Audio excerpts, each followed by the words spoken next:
नमस्कार, मैं हूं हरिशंकर व्यास। सेंट्रल हॉल में आपका स्वागत है। लाख टके का सवाल है कि सत्ता में बुजुर्ग लोग कब तक सत्तावान रहे। प्रधानमंत्री नरेंद्र मोदी और भाजपा ने 75 वर्ष की उम्र सीमा बनाई है।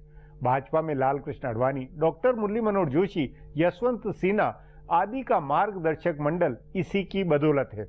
इसी कसौटी पर हाल में मध्य प्रदेश कैबिनेट से बाबूलाल गौर और सरताज सिंह का इस्तीफा भी हुआ।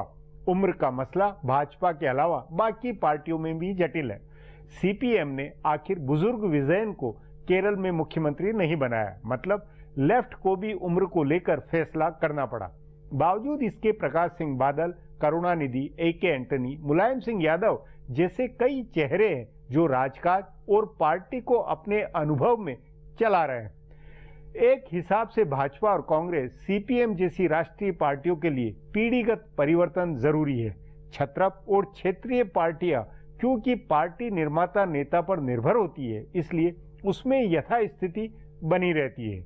नौजवान जयंत में कितनी ही ऊर्जा हो, मगर अजीत सिंह उन्हें कमान नहीं देंगे। उस नाते केवल मुलायम सिंह यादव ने अनहोनी की, जो उम्र के तकाजे को ध्यान में रखकर अखिलेश यादव को मुख्यमंत्री बनाया।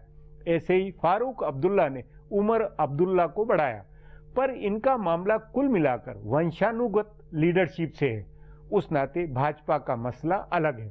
भाजपा की उम्र के साथ बुजुर्ग नेताओं की संख्या बढ़ती गई, सो बुजुर्ग यदि बने ही रहे तो नई पीढ़ी का क्या बनेगा। इसलिए 75 साल की उम्र की सीमा बनाना गलत नहीं है। बुजुर्ग नेताओं को रिटायर किया जाना समझ में आ सकता है, लेकिन रिटायरी के साथ उनके प्रति मान सम्मान और उनकी खैर खबर रखना जरूरी है। इसमें कमी थी, इसीलिए मध्य प्रदेश के बुजुर्ग नेता बाबूलाल गौर और सरताज सिंह अपनी व्यथा नहीं छुपा पाए। बाबूलाल गौर ने कहा, यह वह भाजपा नहीं है जिसे मैं जानता था।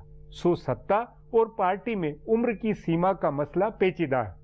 आज इस पर चर्चा है, मगर उससे पहले गपशप और खास सुर्खियां। शुरुआत सियासी गपशप से करते हैं।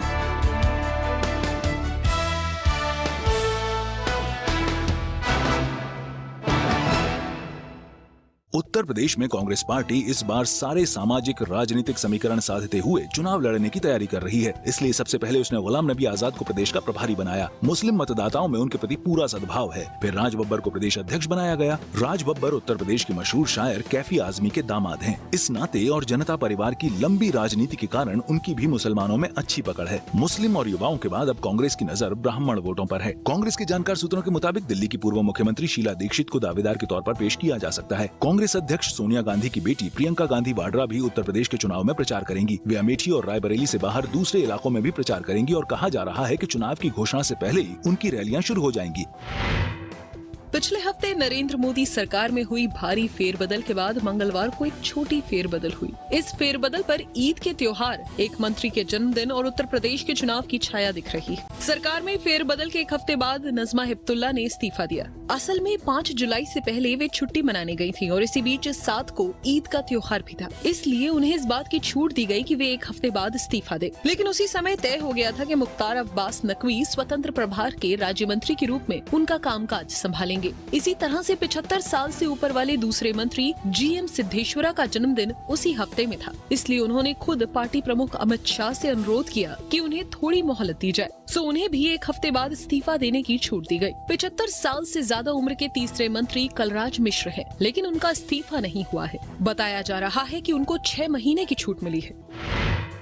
केंद्र सरकार और भाजपा के संसदीय प्रबंधक इस उम्मीद में हैं कि वे संसद के मॉनसून सत्र में वस्तु व सेवा कर GST बिल पास करा लेंगे। लेकिन कांग्रेस और लेफ्ट पार्टियों के समर्थन को लेकर अब भी संशय बना हुआ है। अरुण जेटली और अनंत कुमार दोनों गुलाम नबी आजाद और आनंद शर्मा के संपर्क में हैं। लेकिन GST बिल पर असली फैसला राहुल गांधी को करना है और वे P चिदम्बरम के असर में हैं। तभी कांग्रेस के जानकार सूत्रों का कहना है कि सरकार के प्रबंधकों को चिदम्बरम से बातचीत करनी चाहिए। अगर चिदम्बरम राजी हो जाते हैं तो फिर कांग्रेस इस बिल का समर्थन कर देगी। लेकिन उनसे बातचीत में कहा जा रहा है कि कई और मुद्दे उठ सकते हैं। अब आज की सुर्खियां ये लीक से कुछ हटकर है और इनसे देश की दशा दिशा को बूझ सकेंगे।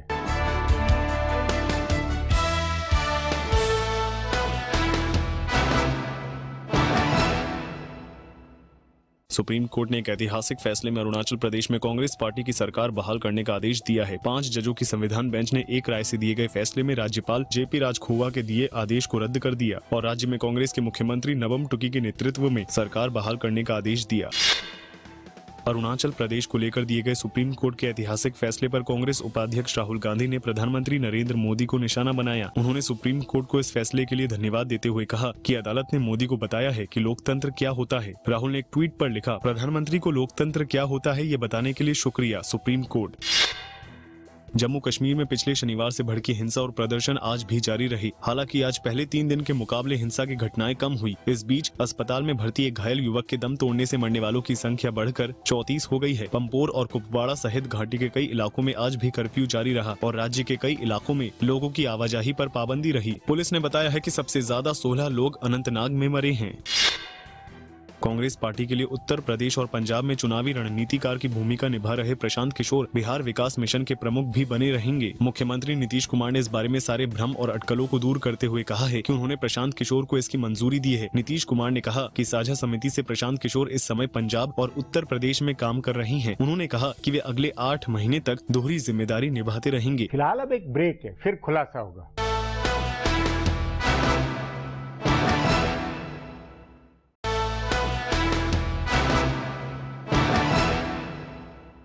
उम्र की बाल अवस्था और बुढ़ापे के वक्त को सावधानी से संभालना जरूरी है। बच्चा भी जिद करेगा और बूढ़ा भी।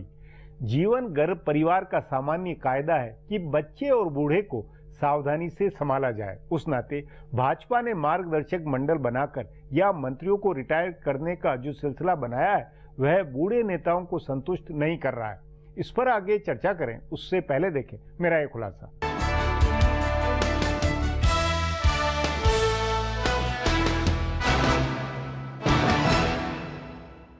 प्रधानमंत्री नरेंद्र मोदी की सरकार में और मध्य प्रदेश की शिवराज सिंह चौहान सरकार में हुई फेरबदल ने नेताओं के रिटायर होने की उम्र और रिटायर होने के तरीके की बहस को फिर से जिंदा किया है। मध्य प्रदेश में सरकार से हटाए जाने के बाद 86 साल के बाबूलाल गौर ने तमाशा कर दिया। उन्होंने कहा कि कोई नेता उम्र के आधार पर चुनाव नहीं जीतता है, बल्कि उसके काम के आधार पर जीतता है। हटाए गए दूसरे मंत्री सरताज सिंह का भी कुछ यही भाव था। केंद्र में 75 साल पूरे करने वाले 2 मंत्रियों नजमा हिप्तुल्ला और जीएम सिद्धेश्वरा का इस्तीफा हो गया है। हालांकि इन दोनों नेताओं ने उम्र के आधार पर हटाए जाने का कोई विरोध नहीं किया है। बाबूलाल गौर की बात अपनी जगह सही है कि वे लगातार चुनाव जीत रहे हैं और शारीरिक रूप से सक्षम हैं, तो उन्हें उम्र के आधार पर सरकार से नहीं हटाया जाना चाहिए। लेकिन भारतीय जनता पार्टी में वे अकेले नेता नहीं हैं, जिनको उम्र के आधार पर कार्यकारी जिम्मेदारियों से मुक्त किया गया है। भाजपा को मौजूदा मुकाम दिलाने में सबसे बड़ी भूमिका निभाने वाले लाल कृष्ण आडवाणी और मुरली मनोहर जोशी भी उम्र के आधार पर ही पार्टी के कामकाज से अलग किए गए और सरकार में भी उन्हें कोई जिम्मेदारी नहीं मिली।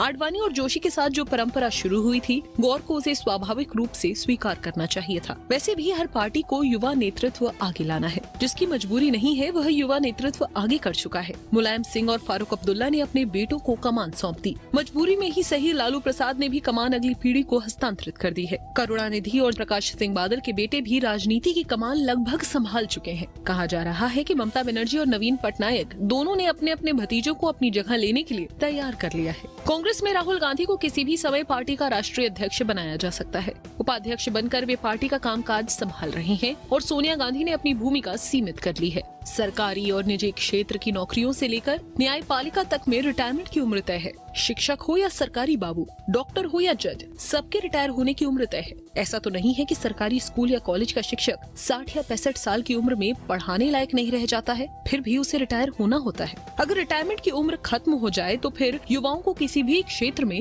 जगह नहीं मिल पाएगी। सो बाबूलाल गौर हो या सरताज सिंह या नजमा हिप्तुल्ला और सिद्धेश्वरा हो, सबको यह बात समझने की जरूरत है कि राजनीति में युवा पीढ़ी को आगे लाना है तो उन्हें त्याग करना होगा। वैसे भी भारत दुनिया की सबसे ज्यादा युवा आबादी वाला देश है। अब रही बात रिटायर करने के तरीके की, तो उस पर बहस हो सकती है। बुजुर्ग नेताओं की राय लेते हुए उन्हें भरोसे में लेकर ही कोई फैसला करना चाहिए। वैसे भाजपा ने बुजुर्ग नेताओं की सलाह से उनके बेटे, बेटियों या परिवार के दूसरे सदस्यों को पार्टी या सरकार में समायोजित करते हुए उन्हें जिम्मेदारियों से मुक्त करने का सिस्टम बनाया है। इसे और ठीक व सम्मानजनक बनाने के लिए चर्चा हो सकती है। अब एक ब्रेक है, उसके बाद राजनीति में बुजुर्गों के मतलब पर चर्चा करेंगे।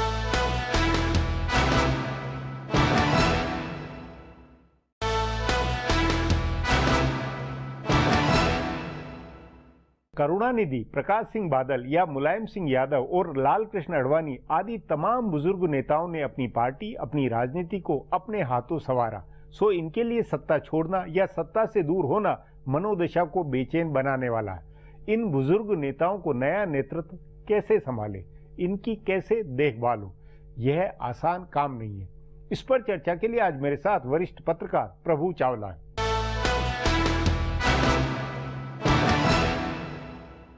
प्रभु जी, भाजपा हो, सीपीएम हो या कांग्रेस हो या क्षेत्रीय पार्टियां भी, इसमें बुजुर्ग नेता राजनीति से सम्मानजनक ढंग से कैसे रिटायर्ड हो, इसमें क्या उलझन है, इस बारे में आपका क्या कहना? इस सवाल ये कि आप उम्र से राजनीति को जोड़ते हैं। भाई उम्र से इसलिए कि भाजपा ने 75 वर्ष की एक कसौटी बनाई थी जिसमें कुछ जगह अमल हुआ, कुछ जगह नहीं हुआ। नहीं हुआ ना, इसका मतलब उसका कोई स्ट्रॉन्ग फास्ट एंड रूल नहीं है कि आप इसको इम्प्लीमेंट करेंगे। सवाल ये है कि जो आदमी बुजुर्ग हो जाता है वो जब ज्वाइन करता है तब तो यंग ही होता है ना। जब तक आप इसी को तैयार नहीं करेंगे, बुजुर्गों को रिटायर कैसे कर देंगे? तो क्षेत्रीय पार्टी में ये हो रहा है कि परिवारवाद है कई जगह, जैसे करुणानिधि है, चौटाला है, ओम प्रकाश मतलब सारे परिवारवाद है। उनके यहाँ तो वंशवाद है, उनकी कंपनी है, जिसको मर्जी शेयर होल्डर उनके पास है, सबके सब कर देते हैं। बुजुर्गों का प्रयोग कैसे किया जाए? क्योंकि बुजुर्गों का काम है कि नई टीम को तैयार करना, जैसे बात है फादर के बाद उनका बेटा टेक ओवर करता है। तो अगर बुजुर्गों ने अपनी टीम को, अपनी आने वाली राजनीतिक नेताओं को ठीक तरीके से तैयार किया है तो उनको भी, जो तैयार नेता हुए हैं उनको, उन बुजुर्गों को भी अच्छी रिस्पेक्ट देनी चाहिए।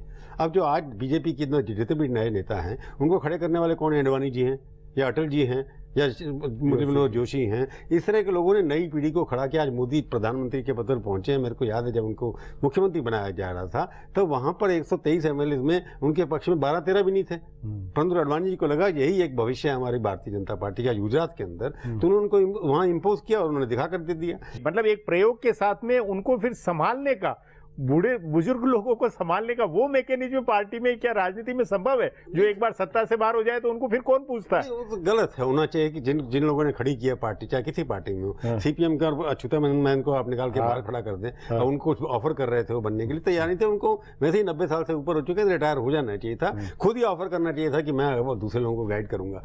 परंतु क्या जो धड़े बन जाते हैं, धड़ों की वजह से बुजुर्ग जो हैं एक धड़े के साथ जुड़ जाते हैं। वो धड़े वाला आदमी समझता कि बुजुर्ग क्यों नहीं है। तो प्रॉब्लम हमारे यहाँ है कि जो बुजुर्ग हो रहे हैं उनको अपनी रिटायरमेंट स्टेज खुद तय करनी चाहिए। खास तौर पे जिसे करुणानिधि की छाया के कारण स्टालिन ने नेतृत्व बनवाया, अजीत सिंह के कारण जयंत का बिल्कुल कोई प्रोफाइल नहीं बन पा रहा, उस नाते एक मुलायम सिंह अपवाद रहे कि नहीं हो सकता, उसको आप छोड़िए, वहाँ नहीं होगा, कभी नहीं होगा, कभी भी नहीं होगा। ये ऐसी पार्टी है जैसे सीपीएम है, कांग्रेस में भी नहीं होगा। सीपीएम बीजेपी इसके अलावा कहाँ, तृणमूल में कहाँ एक्सपेक्ट कर सकते हैं? एक ही पार्टी है वहाँ, तो एक ही व्यक्ति है। जयललिता के यहाँ कौन होगा? परिवारवाद ही नहीं है, वहाँ से क्या होगा? वो बुजुर्ग हो गई है, 63 साल 64 साल की हो गई अभी भी, तो जिस तरह से काम कर रही है वो लगता है। मतलब कोई स्थायी फार्मूला नहीं हो सकता है, व्यावहारिक तौर पर जो संभव हो वही होना चाहिए, यूटिलिटी होनी चाहिए। हाँ, अगर आपको लगता है कि दिमाग एक्टिव है उनकी, नहीं तो यही भाजपा में है, यही दुख है कि मतलब पूरी तरह एक्टिव है, शारीरिक तौर पर सक्षम है, सब कुछ है, फिर भी अगर एक तरफ बैठा दे तो ये उनको चुभ रहा है। ये कई जगह होता है, कई लोगों पर ये भी होता है ना। तो जो बुजुर्ग जिनको चुभ रहा है उनको भी एक तरह से लगना चाहिए था कि मूड पार्टी में क्या है। अगर अच्युतानंदन है, उनको लगता है कि उनकी पार्टी में मूड है कि अब आ गए, आप हट जाइए, उनको अपने आप विड्रॉ होना चाहिए था। भाजपा के भी जो 75 या 75 पार वाले उन नेताओं को सोचकर अपने आप मैसेज चला गया कि भाई वक्त आया, अब धीरे धीरे तैयारी करके रिटायर्ड हो। उनको अपने आप मिलकर के करना चाहिए था कि ठीक है, हम नहीं कोई एक आदमी हमारे में से बन के पार्टी को सत्ता में ला रहा है, एक विचारधारा को आगे लेके जा रहा है, तो उसको अपनी रिस्पेक्ट से स्वीकार करना चाहिए, उसके साथ बैठ के काम करना चाहिए, उसको सलाह देनी चाहिए। अगर आप बुजुर्ग इतने हैं कि आपके बिना पार्टी जीत नहीं सकती, अब जयललिता के बिना जीत नहीं सकती, या गांधी परिवार के बिना जीत नहीं सकती, हार रही है तो जीत नहीं सकती, करुणानिधि के बिना पार्टी जीत नहीं सकती। तो जब आप व्यक्ति ऐसे कि 90 साल के बाद भी आपको नाम से पार्टी को वोट मिलते हैं तब तो समझ आता है। जब आपके नाम से 5 वोट नहीं मिलते तो क्या करोगे आप उसके अंदर? तो उम्र डिपेंड करती है कि आपकी यूटिलिटी पार्टी के लिए क्या है, आपके पार्टी के अंदर कितनी रिस्पेक्ट है, उस हिसाब को आपको फैसला करना चाहिए। जी प्रभु जी, बातचीत को यहीं समाप्त करेंगे। प्रोग्राम में आने के लिए बहुत बहुत धन्यवाद। नमस्कार। हमारा प्रोग्राम अब यहीं खत्म होता है। आग्रह है प्रोग्राम पर अपनी राय hsvyas@nayaindia.com पर ईमेल करके बताएं या hsvyas@ट्विटर और Facebook/नया इंडिया न्यूज़पेपर पर जाहिर करें। अब कल फिर मिलेंगे इसी चैनल पर इसी समय।